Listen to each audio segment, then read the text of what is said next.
Hello, hello, hello. Happy Monday. Happy Monday, September 20th, 2021. Or actually, whenever you're viewing this. But if you're viewing it today, I just want to let you know what day it was.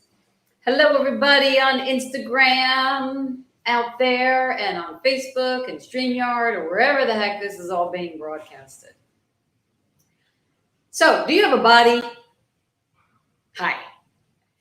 I'm Dr. Lisa, and I'm going to talk a little bit with you about bodies. And I'm going to be popping up and doing a couple of these regularly over the next period of time. Hi. I've got Instagram over here. I got StreamYard in front of me, and we're just broadcasting. So we're going to talk about bodies. I have this amazing thing called a body. Do you have an amazing thing called a body? Now, do you call your body a thing like I just did? Or do you call your body a he or a she or a they? Or do you not even call your body anything? Just breathe. Yes, I'm talking about bodies. That thing that you dress every morning, that thing that you feed every day, that thing that you either move or don't move. And I call it a thing right now because there's this thing going on. And what the thing is, in case you don't know, there's a pandemic going on. But with this thing called the pandemic, I just recently heard this thing called the COVID-15. COVID-15. Now, when I was going to college back in 1987, yes, I said 1987 is when I went to college, they would call it the freshman 15. So now here we are in 2021 with the COVID-15. Now, you don't have to prescribe to this at all.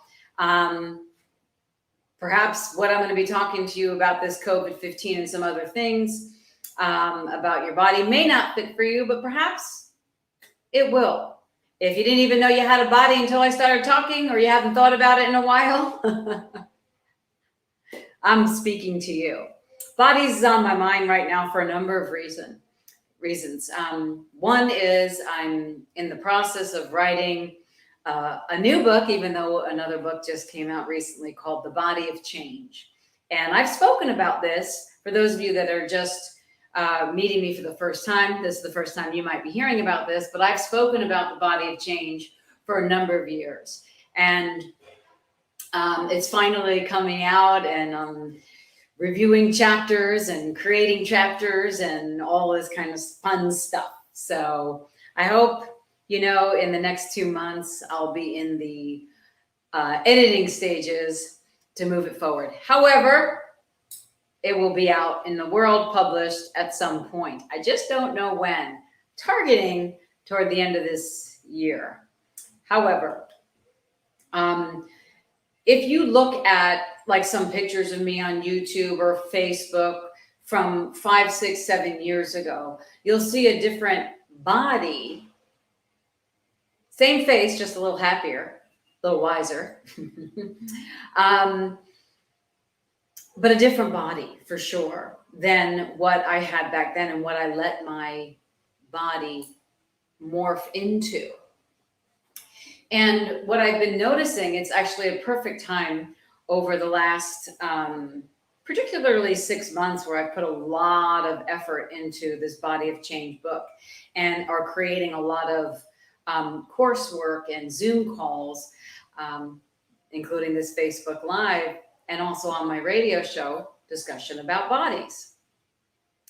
And this COVID-15 thing was so interesting to me. When I just read about it. Let me give you a couple of stats. It says 2 in 5 adults packed on more pounds than they intended over the past year. Is that you? Some 54% reported that they were exercising less. Good excuse. They're closed down, the gyms. 68% admitted they were snacking more. What are you going to do when you're binging on Netflix? You can't go out. You're not supposed to travel anywhere or do anything. And this is all just from some recent WebMD polls. And again, it's not the entire world, but just some stats. So I'm wondering, have you noticed with everything that's going on, is there a change in your body, and are you happy with that? Are you less inclined to focus on your body right now? Or are you more aware of your body than you've ever been before? What I was saying about somewhere between 5 and 7 years ago, my body literally woke me out of a slumber and said, "You're killing me." And I was like, "Oh my God, how am I killing you?" And lo and behold, I found a lot of different reasons why and how I was killing my body. And I made dramatic changes in my life, which were just simple choices, but they were dramatic choices for me. You know how our choices are most dramatic for ourselves, right? And I have this body, my body, that I've created over the last 5, 6, 7 years, which I say I have created because I made the choice to have it look the way that it looks right now. And I too have struggled over this COVID pandemic, gyms closing, but it wasn't so much about the pandemic and gyms closing because I'm on the Zoom every morning with my trainer Monday through Friday. They might have closed the gyms. They didn't close down doing Zoom training or anything like that. And I know there's a lot of things available online. But I could tell you for myself, it was much harder to get up in the morning and get to the Zoom training than it ever had been before for me to move my body. And I did, for a while there, become very much more sedentary than my life was prior to gyms closing, restaurants closing, stores closing, everything closing, travel closing, and things like that. Prior to 2020, February, every 2 weeks, I was flying to another country, facilitating workshops, doing stuff on my books and my classes and personal empowerment, and those sorts of things, and consciousness and healing. And then my whole world changed, as did our whole world. So my body and I started to develop a different relationship.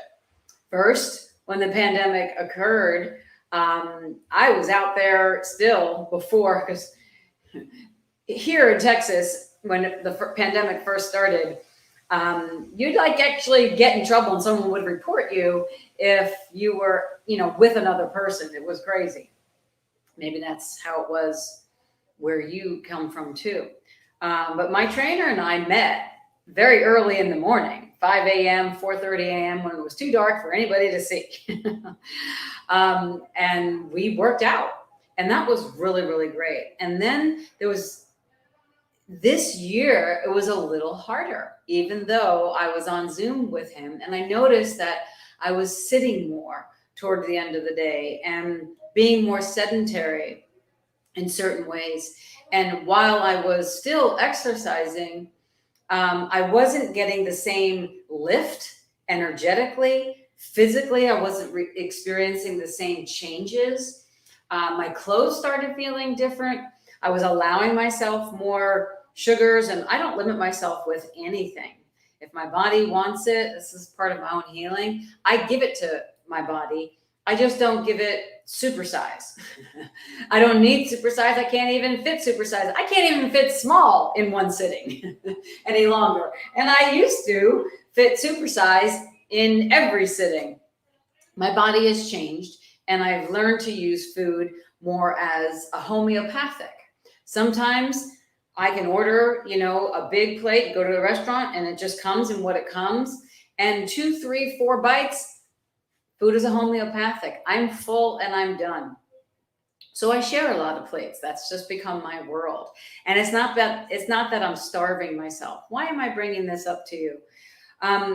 Because our body seems in this reality to be something we fight with, we're at war with, and we hold it like we're in jail, like a cage. And it's invisible, the cage, right? Because you're not like with steel bars around you and those sorts of things. It's this thing, right? I'm calling it a thing that you wear on you, but it's invisible. Those days when you wake up and you put your clothes on and you're like, oh my God, last week this used to fit, but last week was like 2 months ago. and you just start to get, you kind of dissociated from your body. You separated and disconnected from yourself. And then you don't realize it until you do, when you can't close those pants or put on that shirt, or your button just kind of, for women or men, actually, you put the button right here, and sometimes there's a big space between the button and the next button. You're like, ooh, what happened? That must have been too many Slurpees, and I must have forgotten. How do we forget? Well, we forget because of the cage, the invisible cage locked on us, so that when we're indulging, we beat ourselves up. Or you look in the mirror after not looking in the mirror for a month or two, and you beat yourself up. Those are some signs that you're in a cage. I'll give you an example of mine recently. I started noticing that my pants were fitting a little differently than they had, and they were a little tighter. And I was exercising, all of that stuff. And then I realized that I was allowing myself to have something more carbohydrates, more sugars and things like that, that my body didn't actually want. And it wasn't until my pants started fitting different that I was like, what's going on? And then my body literally said to me, Lisa, I've been trying to tell you I'm full. And I was like, oh, I'm so sorry, body. I wasn't listening to you. So I was in a cage about not listening to my body, even when my body was telling me, you're not hungry. Why are you eating? You're not hungry. Why are you eating? You're not hungry. Why are you eating? And countless people that I have counseled over the last 27 years, I have told, and I used to do courses on, it's not what you're eating, it's what's eating you. In my case, it was what I'm eating, and it was what was eating me. Yes, there's this stress of the pandemic going on, but really what's been most stressful in my life is I moved in with my beloved. We're in a constant reconstruction every single day from 7:30 a.m. to 7 p.m. And this is a new part of my world that I've never been a part of. So my body is under a tremendous amount of stress while I'm continuing to work with the 3 other businesses that I have, and now this construction live home business that's going on. And my body, given what I know about myself in the past and the cages that I have worked myself through, holds on to as a form of control, holds on to that stress, holds on to that tension, tries to control my environment by, keeping tabs on everything. But my body holds on to extra fat, extra weight, extra liquid, extra bloatation. And then everything starts to morph into what I'm holding on to, which then becomes my body. And then I wake up to it by my clothes fitting different. So we have to track back to discover, when did we get into the cage and what was the cage about? And what did we decide back then, consciously, most likely not, and unconsciously, most likely, to morph your body and our bodies into something that doesn't work for us. Some of you may have morphed your body into something that you really dislike. Some of you may have morphed your body into something that, you're okay with it. You just feel a little sluggish, and you'll get over it when the pandemic is over. Some of you may have no clue what I'm talking about, and some of you may have gone the other way, which I see a lot of too, is getting more fit and more paying attention to what actually is going in your body. What are you doing with your body, given that you know that traveling to work has become less accessible than it used to be. Maybe you've indulged yourself in more things to eat than you normally would, because a lot of us are bored. And because we're not going out of our houses, we're not socializing in the same way, those sorts of things. So what would you call what you're doing with your body right now? COVID-15, COVID-10, COVID-50, not caring, not even paying attention to your body.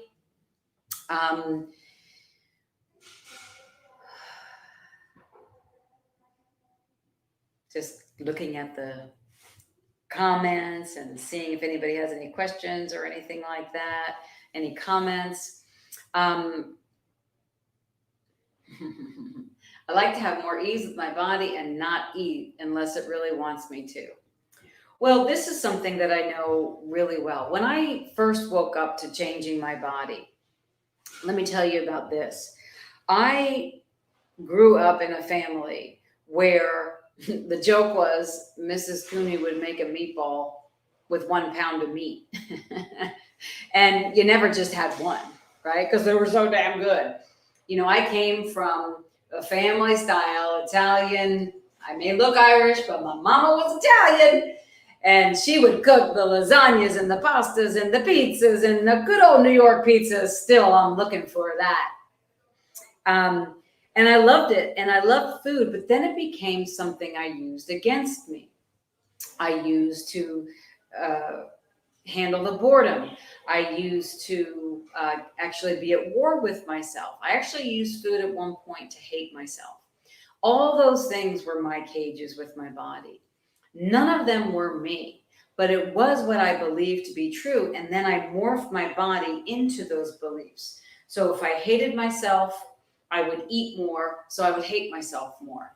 If I thought I was unworthy of something, even if I got something good, even a gift, I would celebrate by putting more alcohol in my body on top of food and not exercising. And I would always say, "Oh, you work so hard. You could have more. You can have this. You can have that." None of that was from my body and my knowing. It was from my mind exerting its will over listening to what my body and what it's intuiting me to know. And when I really made that switch to no longer let my mind and my will override my knowing and my intuition, my eating habits changed. And even recently, like I said, I woke up to I'm exercising every day, my body's changing, what's going on? And then I became aware of that fight or flight inside of me with all the happenings in the house, handling 20 to 25 people every single day in 5 and 6 different areas every day, plus my business, plus, plus, plus, plus, plus. I know first world problems, I get it, but my body holds when it stresses. Some of your bodies will release when it stresses. I tend to go more toward the snacking and the food when I'm stressed. Some of you tend to slender when you're stressed and not eat and not drink. Either way is an extreme. The point about becoming aware of your own cage with your body is to not go to extremes and to come in balance with yourself and then free yourself from the cage. So recently I realized that I was eating I was eating just for the sake of eating. I was eating because I could. I was eating because I had it. I was eating because it was there. I wasn't even eating because I enjoyed it. I wasn't even eating because I wanted it. I wasn't even eating because my body wanted it. I was simply eating for the fact of, okay, I have a couple of minutes here. I need to eat something, all from stress. That stress morphed my body into something in the environment versus within myself. And so I got out of alignment with me. And therefore, I got out of alignment with my body. My body and me and my body. We're allies. Well, I became not an ally with my body recently. And I started to get really, really mad at myself. And then I realized it was my body that was mad. Not that your body, I don't want to make it seem like it's an enemy of yours going to get mad at you. My body was mad at me for not listening to it. And so all it took was, oh, what took me out of where was my cage? What do I have to look at? Oh, I felt so unworthy because this is really true. I felt so unworthy because there were so many good things happening in my life. And this house that we've become the stewards of is such a dream come true. It's one of the things that I've wanted to accomplish for my entire life, because it's led to and leading to so many other trajectories of where I've really desired my life to go, that I actually never thought I would get here. And I'm here. So I forgot to acknowledge the worthiness of my choices simply because I have it and I committed to it. The love of the choices of me and my body guiding me toward what I have right now. And the gift of being on the earth and with the universe that my body allows and I allow with my body and all the other bodies that play with me every day working on this house. And my most important one, which is my beloved, who we contribute and collaborate to each other daily on this project. And it has been so satisfying. Yeah, albeit a little stressful. I mean, getting into things like architecture and retaining walls and plumbing and remodeling and mold removal and all these new areas that my body had no education, no training on, and having to interview people who say they have the education and training, who say they're going to do a good job. And, you know, people always say what they want what you want to hear, and then they want to get paid. They don't necessarily actually do the work for what you've hired them to do. That has been, you know, a big stress, and learning and coming out the other side of that has gotten me and my body more in alignment again. So that's a little of what we're going to explore in these conversations about your body. One of the things that I created something called the Roar Technique that is specifically about the cage of your body and waking up to the invisible cage of what I call abuse. And what I mean by abuse in this case with the cage is that we gaslight ourselves with these unconscious beliefs that run like the computer runs programs in the back of your mind. And those computer programs that are connecting us here live right now are running right now. Algorithms, all that kind of stuff. And they just do their thing so they stay connected, right? Thank God for, you know, social media and all of this right now, given what's happened in the world. So gratitude for that, for sure. However, what I'm talking about with your body and your cage is that there are these, what I've identified is about 25 unconscious beliefs that I help guide you.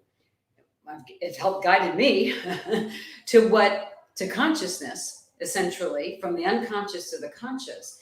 And when you find what that unconscious belief is that is creating the hecticness in your life, the problem in your life, you then become the key to stop enslaving you. That's what I mean by the abuse. That's what I mean by the gaslighting. Beliefs like I'm evil, I'm unlovable, I'm unworthy. How many times have you gone to therapy and said that? I know. I'm a licensed therapist, and I have gone to many, many, many therapies and still do my personal work.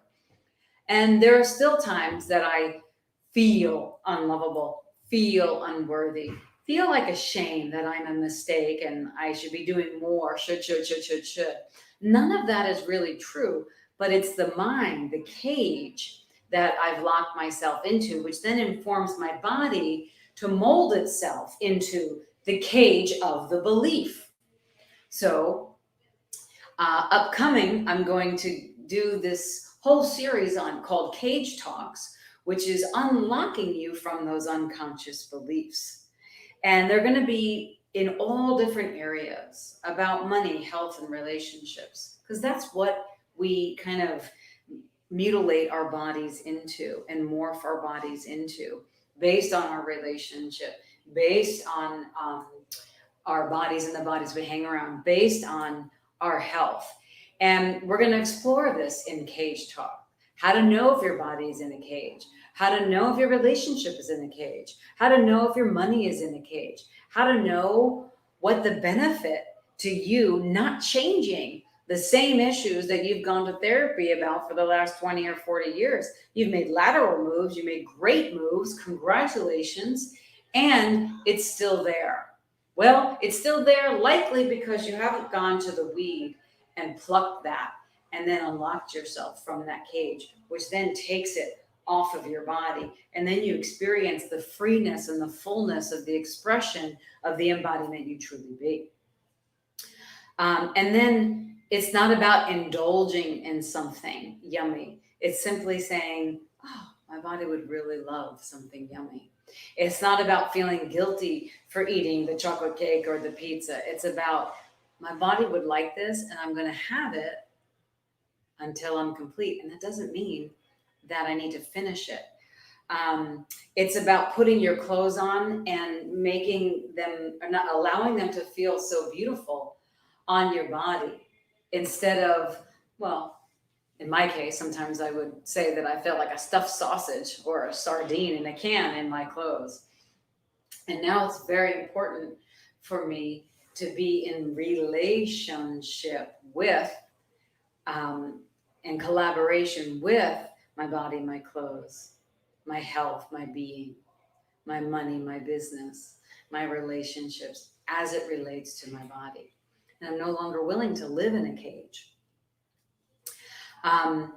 And honestly, what really creates your body morphing into something is what you believe not only about yourself, but what you believe true about others' beliefs about you. And they turn into what's called judgments. And those judgments are like a double-edged sword, and each judgment literally has a density and a weight to it. And that density and weight could actually be some of the weight you have on you that is actually making you a little bit more depressed, a little bit more anxious, a little bit more stressed. You know, there's a couple of things. If you're not feeling with what's going on in the world, relationships, health, and money are really prominent right now. I would even say money might be, in business might be a little bit more prominent for some of you, health, and then subsequently that impacts your relationships. Now that's in dealing with the others. But what I'm talking about is when your self-esteem is hit, that affects you and your body. The way that you and your body are in relationship to each other, in communion with each other, actually informs your other relationships, your money, your health, your wealth, your positivity. And if that is not in some sort of congruence, you're going to kind of bend and lean toward more depression, more anxiety, more stress, more conflict, more frustration.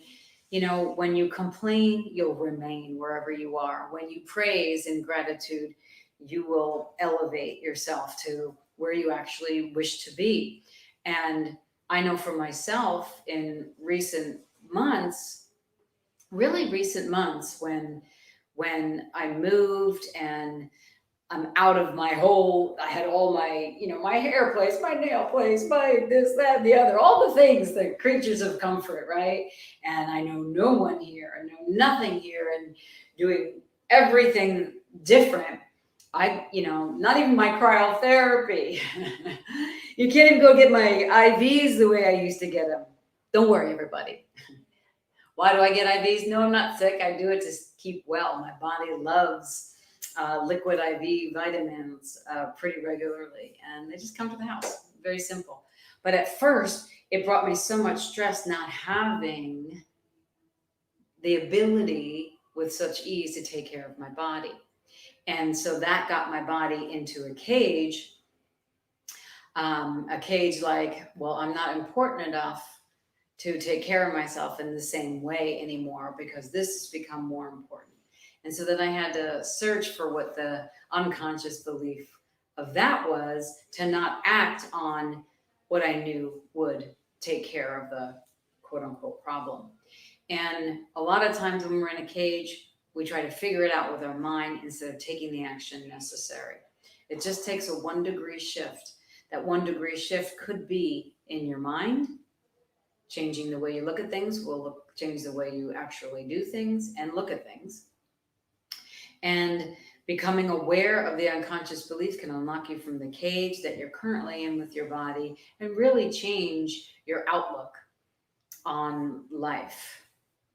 So Here's my question. Do you know if your body's in a cage? Would you like to know more? Join me for Cage Talks.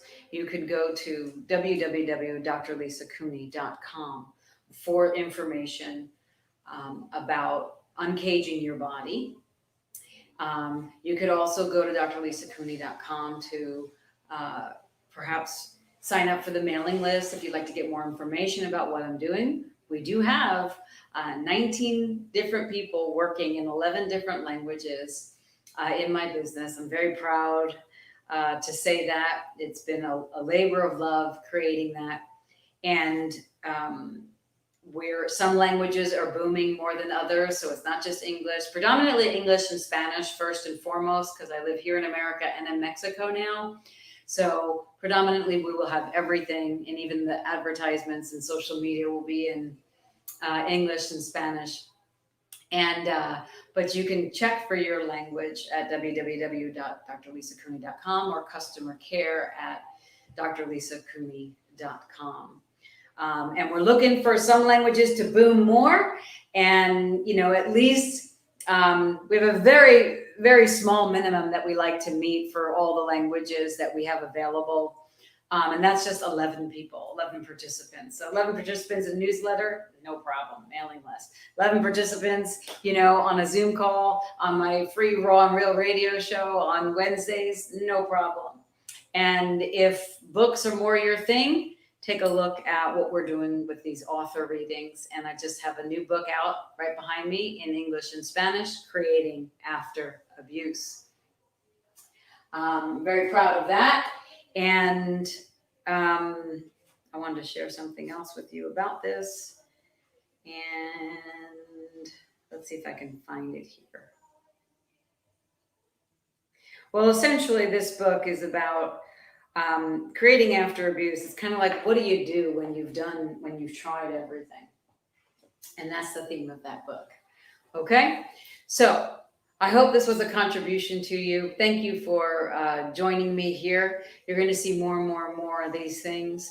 When you look in the mirror next time, in the most recent mirror, if you can even get there before you even get to the mirror, knowing that you're going and pass the mirror, one positive thing, one gratitude about you and your body. Thank you for carrying me up these stairs. Thank you for walking me from one room to the other. Thank you for my feet feeling comfortable. Thank you for feeding me with water. Thank you for feeding me when I'm hungry. Thank you for being. Thank you for dressing me. Whatever it is, thank yourself. And ask your body how it would like to move today. It just takes a couple of minutes. Ask your body how it would like to move today, even if it's walking around your house, even if it's standing outside for 5 minutes in the sun, even if it's getting some fresh air for a couple of minutes. Do something that your body feels nurtured by. And this may be new for some, but you have to get creative and get creative with you in a time where things are locked down, right? You don't want to lock down on you. And that's what a lot of people I see and hear in my clients are doing. They're locking down on themselves. They're locking down on their creativity. They're locking down because we're not supposed to go anywhere. I say, turn it up. Find that dream in the back of you that you've put back there and bring it forward and just say, okay, how about now? All right, my friends. Move your body, gratitude for your body, and start becoming aware of that density and heaviness in your body as a cage and not judge it about something negative or wrong about you. It's what you're aware of that can change your point of view. All right. Bye for now. Have a good day. And if you haven't been told in a while that you're loved, know that I'm sending you heartfelt wishes to you, your family, your loved ones, and anybody out there that is needing a hand or a hug. Here you go. It's the best I can do right now online, but you feel the energy, you get the vibe. Have a great day. Bye for now.